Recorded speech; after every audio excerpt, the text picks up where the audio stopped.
Bonjour! Dans cette capsule, nous allons voir la comparaison de nombres décimaux.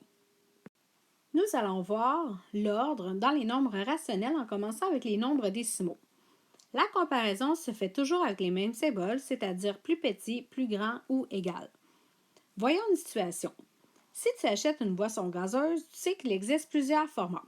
Par exemple, une bouteille de plastique qui contient 0,75 litres et encore une canette qui contient 0,355 litres. On cherche quel format en contient le plus.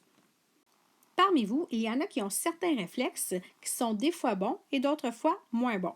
Par exemple, en voici un qui n'est pas bon. Si on choisit de comparer les parties décimales, nous aurions à comparer 75 et 355. On sait que 75 il est plus petit que 355, ce qui nous dirait que la canette contient plus de litres que la bouteille de plastique, ce qui n'est pas le cas. D'autres ont le réflexe d'ajouter systématiquement des zéros pour avoir le même nombre de décimales à droite de notre virgule. Par exemple, ici, je voudrais avoir 3 décimales pour les deux nombres. Ça me donnerait 0,750 et 0,355. À ce moment-là, 750 millièmes est plus grand que 355 millièmes. Cette méthode est bonne, parfois, par contre, elle peut être trop longue, si par exemple on a plusieurs décimales. C'est la bouteille de plastique qui contient le plus de litres.